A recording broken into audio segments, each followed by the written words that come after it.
오늘 이 시간 우리에게 주시는 하나님의 말씀은 하박국 2장 3절부터 4절의 말씀과 하박국 3장 17절부터 18절까지의 말씀입니다.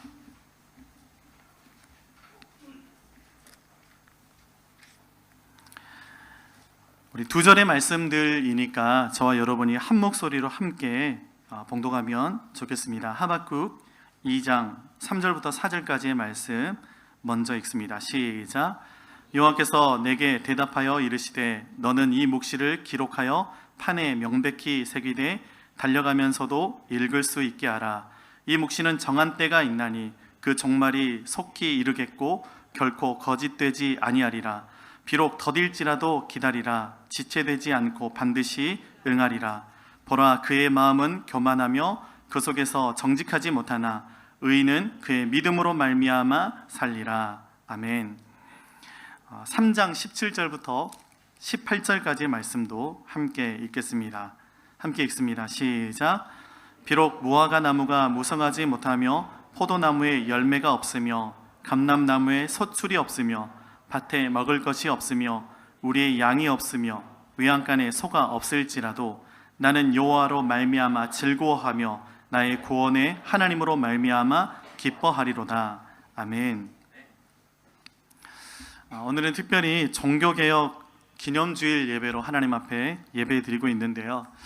오늘도 오직 주님께 믿음을 두고 예배하며 나아가는 저와 여러분 한 분 한 분에게 하나님의 은혜가 함께 하시기를 간절히 축복합니다. 이 시간에는 우리가 읽은 본문 말씀 중심으로 솔라 피데 믿음으로 살리라 라는 제목으로 하나님의 말씀 함께 나누기를 원합니다. 오늘 본문이 되는 의인은 믿음으로 말미암아 살리라 라는 이 말씀은 우리가 너무나 잘 알고 있는 말씀이고 또 사도 바울이 복음을 논하면서 가장 중요하게 인용했던 말씀이기도 하고 종교개혁자 루터도 이 말씀을 묵상하면서 얻은 그 확신을 통해서 종교개혁의 발판을 마련하기도 했던 말씀인 것을 보게 됩니다. 정확히 505년 전 있었던 이 종교개혁이 단순히 기독교 역사를 바꾼 것만이 아니라 인류의 문명도 세계의 역사를 되돌려 놓는 거대한 변화의 시작이었던 것들을 우리는 기억합니다. 당시 부패하고 또 오만했던 교회의 실상은 많은 사람들에게 심한 혐오감을 주게 되었고 결국에 개혁의 목소리가 터져 나오게 되었던 것들을 우리가 보게 됩니다. 그런데 505년이 흐른 지금의 교회의 모습들도 기독교가 아닌 개독교라는 말을 듣고 있어서 그 개혁은 현재 진행형이 되어야 함을 우리는 보게 됩니다. 종교개혁 505주년이 되는 오늘 이 시간 우리는 하나님 앞에 섰습니다. 바라는 것은 오늘 예배를 통해서 우리 교회가 그리고 교회된 우리 한 사람 한 사람의 개개인의 신앙이 자성될 수 있는, 개혁될 수 있는 그 꿈을 꿀 수 있는 시간이 되기를 주님의 이름으로 간절히 바랍니다. 오늘 본문 말씀이 되는 하박국 말씀을 보면 505년 전에 중세를 사는 그리스도인들과 그리고 현대를 사는 우리에게만 개혁이 필요한 것은 아니었던 것을 보게 됩니다. 예수님이 이 땅에 오시기 전에 600년 전에 예루살렘의 유대인들 또한 강포하고 분쟁하고 폐역이 가득한 곳에 살면서 제멋대로 살고 있었던 것을 보면 그들에게 또한 개혁이 반드시 필요했다라는 것을 말씀을 통해서 우리가 보게 되는 것입니다. 그 사람들이 아주 세상적인 사람들, 하나님을 모르는 사람들이 아니었습니다.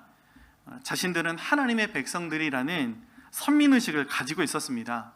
그런데 단순히 신앙생활이 아니라 종교생활이 되어버리고 단순히 그냥 율법 지키고 제사 잘 드리면 그렇게 자신들이 할 바를 다 한다고 그렇게 생각을 하면 그러면 하나님이 기뻐하시고 축복하실 것이다 라고 착각하면서 살고 있었다라는 것입니다. 하박국이 사는 시대상이 그것을 잘 보여주고 있는데 여러분, 하박국이 남유다 말기에 사역했던 선지자 아닙니까? 이런 죄악 속에서 살고 있는 하나님의 백성들을 보면서 이 하박국 선지자가 마치 마틴 루터가 그랬던 것처럼 피가 거꾸로 솟는 느낌을 받게 되었던 것 같습니다.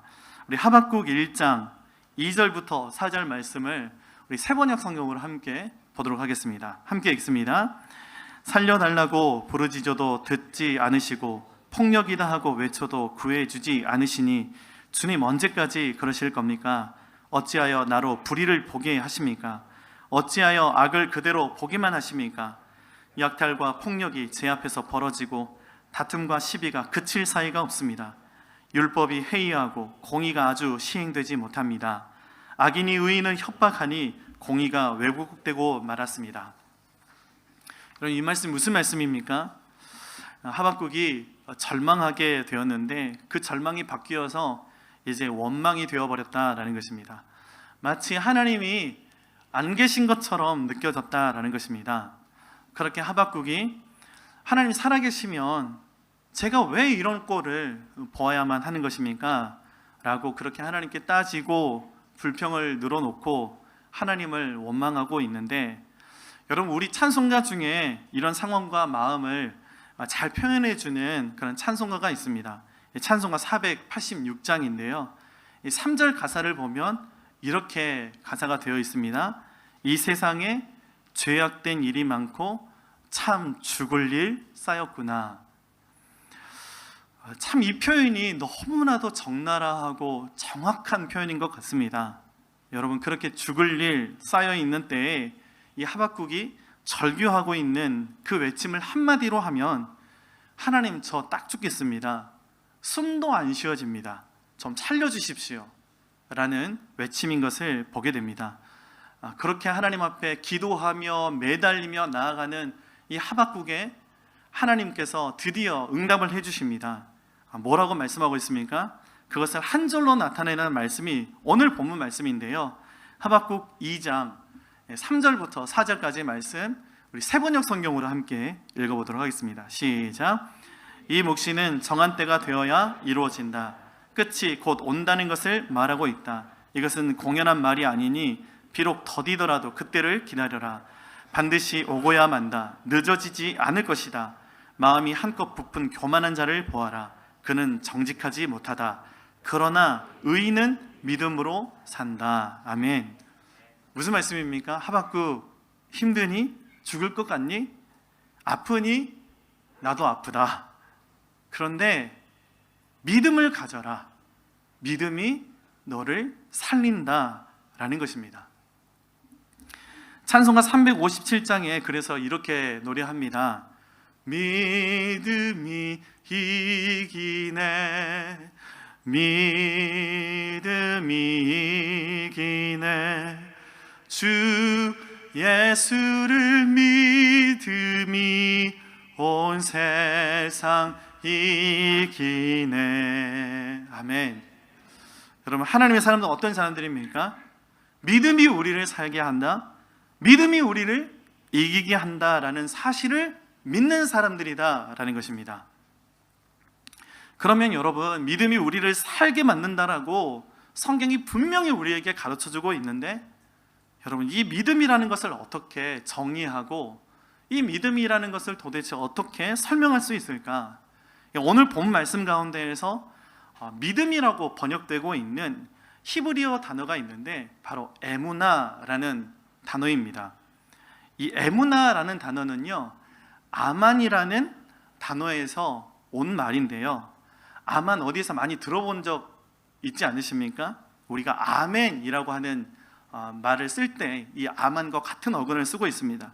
이 아만이라는 말이 어떤 뜻을 가지고 있냐 하면요, 지속하다, 지탱하다, 버티다, 성실하다, 확실하다, 이런 뜻을 가지고 있는 단어입니다.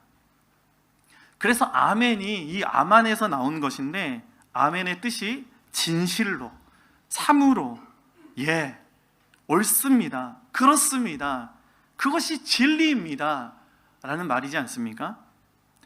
그래서 여러분, 이 에무나라는 단어는 믿음, 충성, 신실함, 이렇게 번역될 수 있는 단어이기는 하지만, 그런데 여러분, 이 에무나라는 단어는 지금 우리가 일반적으로 생각하는 그런 믿음이라는 개념과는 조금 다른 것을 보게 됩니다.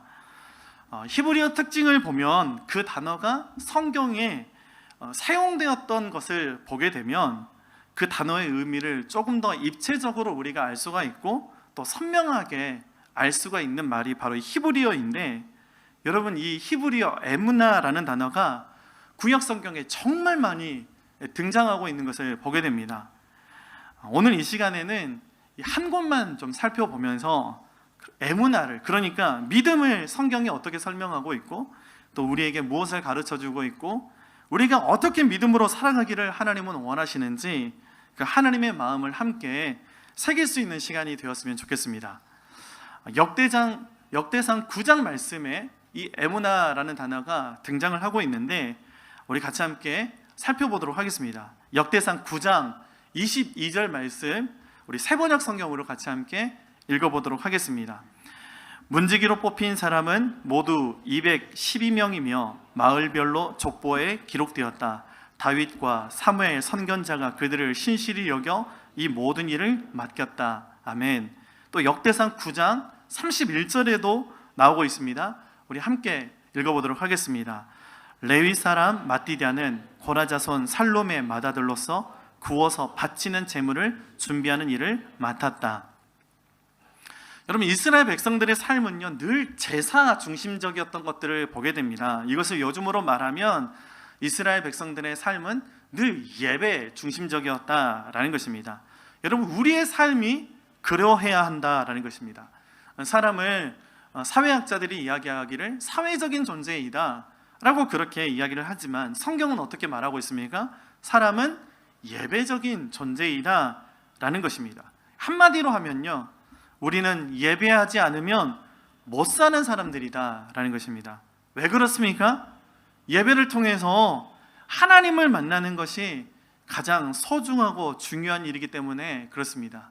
예배를 통해서 그 주시는 그 은혜가 아니면 우리는 한순간도 살 수 없는 사람들이기 때문에 그렇다라는 것입니다.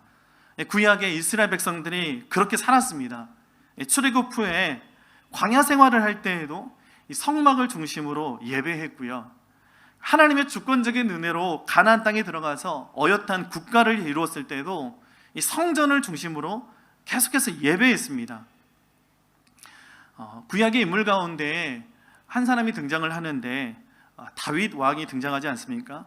다윗이 잘한 것이 참 많지만 가장 잘한 것은요 다른 것이 아니었습니다. 다윗이 잘한 것은 성전을 지을 수 있도록 모든 것을 준비하는 일이었습니다. 그리고 성전을 중심으로 하는 이 예배 시스템을 완벽하게 만들었던 것이 다윗이 잘했던 가장 귀한 일이었습니다. 그래서 솔로몬이 성전을 건축하고 난 후에 하나님의 영광이 그 솔로몬 성전에 임하게 된 것이었고, 여러분, 그렇게 이스라엘 백성의 삶 가운데 예배가 회복되니까 나라와 민족이 살아났던 것들을 성경을 통해서 우리는 보게 됩니다. 방금 전에 읽었던 역대상 9장 말씀은 그런 그 제사가 제사되게 하고 그런 예배가 예배되게 했던 사람들이 등장하고 있는데, 이 사람들이 한결같이 믿음으로 신실하게 성실함으로 그 귀한 이 직무들을 감당한 것을 보고 성경이 뭐라고 이야기하냐면 그들은 참 믿음의 사람들이었다라고 그렇게 말씀하고 있는 것을 우리는 보게 됩니다. 여러분, 이 믿음이라는 단어가 에무나라고 말씀을 드렸는데, 그러면 역대상 9장에서 어디에 이 에무나가 쓰여지고 있을까? 22절에서요 맡겼다라고 할 때 이 단어가 바로 에무나라는 단어입니다. 그리고 또 31절에서도 맡았다라고 할 때 쓰여지는 단어가 이 에무나라는 단어입니다. 여러분, 그러니까 제사에 있어서 아무도 주목하지 않는 다른 사람들이 또 하찮게 여기는 문지기 직분, 그리고 부엌에서 빵 굽는 일, 이런 일들을 한결같이 감당하는 것을 보고 성경은 참 믿음이 있구나 라고 그렇게 말씀하고 있다라는 것입니다. 보통 예배하면 떠오르는 사람들, 여러분, 사역자들이나 중직자들 아닙니까? 보통 제사하면 떠오르는 사람들, 제사장들 아닙니까? 그런데 그런 사람들만 가지고는 예배가 절대로 예배가 될 수가 없다라는 것입니다. 그렇게 제사장들만 가지고는 제사가 잘 드려질 수가 없다라는 것입니다.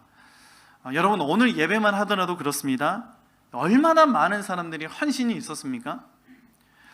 우리 관리부 집사님들 몇 분이 매주마다요, 한결같이 교회에 나오셔서 화장실부터 교회 입구부터 쓸고 닦고, 여러분 그렇게 해주시기 때문에 오늘 우리가 이렇게 쾌적하게 예배를 드릴 수 있는 것 아닙니까? 방송부는 어떻습니까?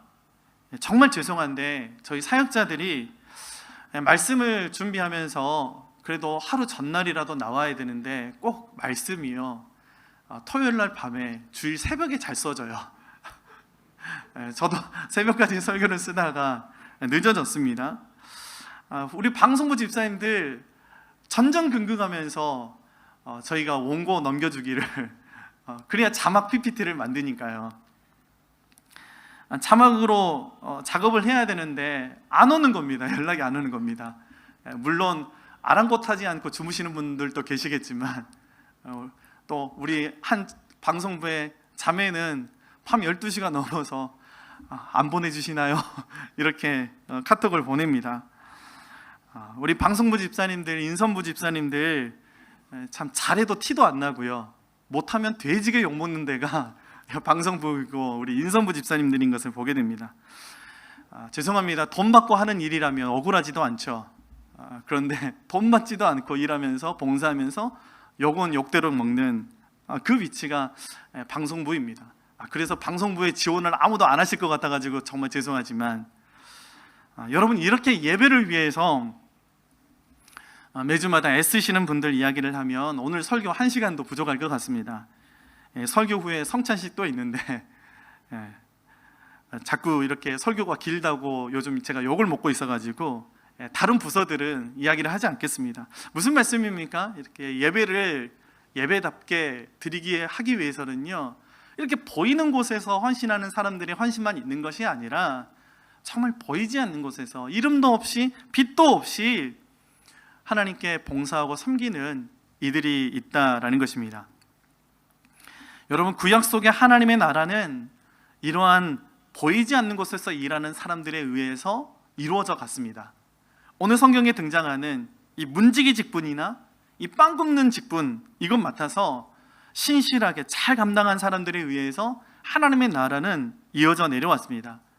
여러분, 이러한 것은 오늘날 우리 교회에도 동일하다라는 것입니다. 하나님께서는 교회에서 이름도 없이 빛도 없이 이 봉사는 한 분 한 분을 주목하시고, 그러한 분들의 이 봉사를 하나님은 가장 향기로운 제물로 받으실 것입니다. 그런 분들이 믿음이 있다라고 하나님은 인정하신다라는 것입니다. 기독교 고전 중에 하나님의 임재 연습이라는 책이 있습니다. 한 번쯤 읽어보신 분들 계실 텐데요, 이 책을 쓴 사람이 로렌스 형제라고 되어 있습니다. 그런데 이 본명은요, 니콜라 에르망이라는 사람입니다. 이 니콜라라는 청년이 가정 형편이 참 안 좋았다고 합니다. 그래서 군대 가면 먹여주고 재워준다 라는 그 이야기를 듣고 군대에 입대하게 되고요, 우리 중세시대에 있었던 이 30년 전쟁에 참여하게 됩니다. 이 30년 전쟁이 독일을 무대로 하는 구교와 신교와의 싸움이었습니다. 그러니까 구교라고 하면 당시에 카톨릭을 이야기하는 것이고요, 신교는 저희들처럼 개혁교회, 마틴 루터를 중심으로, 칼빈을 중심으로, 쯔뱅길리를 중심으로 해서 개혁되어서 나온 사람들, 이 사람들이 바로 신교인데, 이런 사람들이 계속해서 30년 동안 서로 죽이고 죽는 그런 전쟁을, 처참한 전쟁을 했다라는 것입니다. 그런데 이 니콜라가 전투에서 다리에 심각한 부상을 입어서 평생 다리를 절게 되었다라고 합니다. 어쩔 수 없이 군대를 전역하게 되고 그 일로 인해서 하나님을 찾기 시작했다라고 합니다. 그래서 이제는 세상 나라의 군인이 아니라 거룩한 직업, 다시 말하면 예수 그리스도의 깃발 아래서 전투하는 일, 그 일에 내가 종사하고 싶다, 헌신하고 싶다라는 그런 갈망이 있어서 평신도 수도사로 헌신하게 됩니다. 그래서 매일의 삶 가운데서 하나님의 임재를, 하나님의 은혜를 그 아래서 머무는 삶을 꿈꾸고 수도원에 들어갔는데, 수도원에 딱 들어가고 나니까 맡겨진 일이 무엇이었겠습니까? 앞에서 예배 인도하고 이런 일이 아니었죠. 맡겨진 일이 부엌에서 그 수도원에서 머물고 있는 약 100명 정도의 이 수도사들 위해서 음식을 준비하는 일이었다고 합니다. 그 일을 맡아서 충실하게 15년 동안 섬기고 다리가 너무 불편해서 너무나 아파서 더 이상 이제 그 부엌 일을 못하게 되어서 이제 어디로 또 발령을 받게 되냐면 신발 수선실로 또 발령을 받게 되어서 그렇게 평생 수도원에서요 허드렛 일을 하다가 살다가 주님의 부르심을 받았던 사람이 바로 이 로렌스 형제라는 것입니다. 여러분, 로렌스 형제가 천국에 갔을 때 주님이 맨 먼저 맞아 주시지 않았겠습니까? 이 형제가 고백하는 것이 그것입니다. 하나님의 임재를 느끼고 싶어서, 하나님의 은혜 안에서 살고 싶어서 수도원에 들어갔는데 하찮게 보이는 일을 맡게 되었을 때 좌절하게 되었다라는 것입니다. 계속해서 반복되는 일들, 이 고된 일로 일상이 너무나 힘들어서 오늘 본문의 하박국처럼 이 불평과 원망이 터져나올 때도 참 많았다라는 것입니다. 그렇지만 그런 자신의 분주하고 힘든 일 속에서 하나님께서 내적 평강을 맛보게 해주시고 하나님의 임재를 통해서 하나님과의 그 깊은 교제와 기쁨을 누릴 수 있게 해주었다라는 것이 바로 이 책의 내용입니다. 여러분, 문지기의 역할을 한결같이 감당해내었던 신실한 사람들, 빵 굽는 일을 신실하게 감당해내었던 믿음의 사람들, 그리고 수도원에서 평생 허드렛 일 감당해내었던 믿음의 사람 이 로렌스 형제가 우리에게 가르쳐주는 것이 무엇입니까? 하나님께서 우리에게를 부르신 그 부르심의 자리를 잘 지키는 것이 믿음이다라는 것입니다. 여러분, 이것을 가장 잘 설명해주고 표현해주는 우리말 중에 정말 이 말을 저는 너무나 좋아하는데, 이 단어를 본분이라는 단어가 있습니다. 여러분, 한마디로 본분을 지키는 것이 믿음이다라는 것입니다. 하박국 3장 17절부터 18절 말씀 우리 세번역 성경으로 같이 함께 읽어보도록 하겠습니다. 시작. 무화과 나무에 과일이 없고 포도나무에 열매가 없을지라도 올리브 나무에서 딸 것이 없고 밭에서 거두어 드릴 것이 없을지라도 우리의 양이 없고 외양간에 소가 없을지라도 나는 주님 안에서 즐거워하련다. 나를 구원하신 하나님 안에서 기뻐하련다. 아멘. 약탈과 폭력이 눈앞에서 벌어지고 다툼과 시비가 그칠 사이가 없을 때, 율법이 해이지고 말씀이 해이해지고 공의와 정의가 시행되지 않은 것을 볼 때에 하박국이 좌절하고 낙심하고 원망을 하게 되었는데, 여러분, 이 말씀은 바뀌지 않는 그런 상황 속에서, 좋아지지 않는 상황과 현실 속에서 즐거워하고 기뻐하고 있는 하박국을 우리는 보게 됩니다. 하박국이 이런 시련과 말이 안 되는 그런 상황 속에서 어떻게 하나님으로 인하여서 기뻐할 수 있었을까? 자신의 본분을 지켜내었기 때문이다라는 것입니다. 피하거나 망명하거나 도망치면 마음은 좀 더 편해질 수 있겠지만 그렇게 할 수 있는데 그렇게 하지 않았다라는 것입니다. 대신에 현실에 뿌리 박고 믿음의 뿌리를 거기에 내리고 자신의 본분을 지켜내었다라는 것입니다. 하박국의 본분은 선지자이니 계속해서 주님의 말씀을 붙들고 복음을 전하는 삶을 한결같이 살아내었던 것입니다. 포기하지 않고 계속 예배하는 것입니다. 그러니까 포기하지 않고 계속해서 교회를 지켜가는 것을 하박국이 했다라는 것입니다.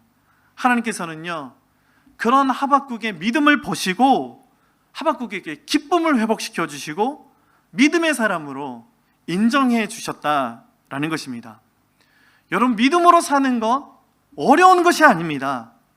교회에서는 사역자는 사역자의 본분을 잘 지키는 것이 믿음인 것이고, 성도는 성도의 본분을 잘 지키는 것이 믿음인 것이고, 가정에서는 어떻습니까? 남편은 남편의 본분을 지키는 것이 믿음인 것이고, 아내는 아내의 본분을 지키는 것이 믿음이고, 사회에서는 한 사람의 사회 구성원으로서 회사원이면 회사원의 본분을 지키는 것이 믿음이고, 학생이면 학생의 본분을 지키는 것이 믿음이다라는 것입니다. 여러분, 어떤 자매의 이야기인데요, 정말 가정적이고 성실하고 실력도 있고 거기에다 유머까지 있는 믿음 있는 형제를 만나서 결혼을 하게 되었다고 합니다. 그런데 이 형제가 영업직이다 보니까 밤늦게 들어오는 날이 너무나 많았습니다. 거기에다 술도 매일마다 마시게 되었고요, 자꾸 취해서 들어올 때가 너무나 많았습니다. 안쓰럽기도 하고 하면서도 참 화가 많이 났다라는 것입니다. 실혼인데 허구한 날 밤늦게 술 취해서 들어오는 남편 시다발이를 하고 있고, 엄청 힘들지 않겠습니까? 하루는 그렇게 술이 취해서 들어온 남편을 향해서 소리를 지르면서 왜 그렇게 나를 외롭게 만드느냐, 참 믿음도 좋다, 뭘 믿고 기어 들어오느냐, 이렇게 퍼붓었다라는 것입니다. 그대로 남편이 술 취해 있는데 그게 소리가 들어오겠습니까? 그냥 걸어떨어져서 잠을 자는데 이 자매가 잠이 오겠습니까? 눈물이 뚝뚝뚝 떨어지고, 내가 이러려고 결혼했나 라는 그런 생각도 들었는데, 생각해 보니까 자기가 한 말이 다 맞더라라는 것입니다. 참 믿음도 좋다라는 말이 정말 맞는 말이구나 하는 생각이 들었다라는 것입니다. 술 마시고 다른 데서 자면 큰일 나는 것이죠.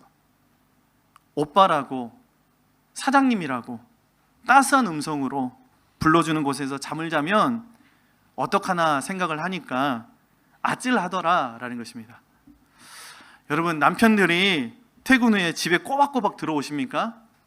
남편들 믿음 참 좋으신 겁니다. 그래서 우리 남편분들 면죄부 받았다라고 생각하지 마십시오. 그렇게 계속 하시면 밥 못 얻어 먹습니다. 여러분, 대신에 남편이라는, 아빠라는 본분을 잊지 말라라는 것입니다. 여러분, 내가 남편이고 아빠라는 그 본분을 잊지 않으면 다른 데 가서 여러분 딴짓 할 수 있겠습니까? 여러분, 그것을 하나님께서는요 믿음으로 보신다라는 것입니다. 그것을 충성으로 보신다라는 것입니다. 사랑이 없으면 의리로라도 살라고 그렇게 말씀들을 하시더라고요. 그것을 하나님은 의리로 보신다라는 것입니다. 말씀을 맺으면서 여러분, 하박국이 살던 때처럼 교회가 왜 이 모양 이 꼴이 되어버렸습니까? 하박국이 살던 때처럼 사회가 왜 이 모양 이 꼴이 되어버렸습니까? 하박국이 살던 때처럼 가정이 왜 이 모양 이 꼴이 되어버렸습니까? 여러 가지 이유가 있겠지만 여러분, 본분을 지키지 않고 본분을 잃어버려서 그렇다라는 것입니다. 하나님께서는 그렇게 자신의 본분을 지켜내는 사람들을 오늘도 찾고 계신다라는 것입니다. 믿음은 다른 것이 아닙니다. 내가 지켜내어야 할 이 자리를 묵묵히 지켜내는 것이 믿음인 것입니다. 여러분, 그러니 바라는 것은 하나님께서 우리 각자를 부르신 그 본분을 잘 지키고 맡겨진 삶을 믿음으로 잘 살아낼 수 있는 저와 여러분들이 될 수 있기를 주님의 이름으로 간절히 바랍니다. 기도하겠습니다. 하나님 아버지, 오늘 이 시간 우리는 하나님의 부르심 앞에 섰습니다.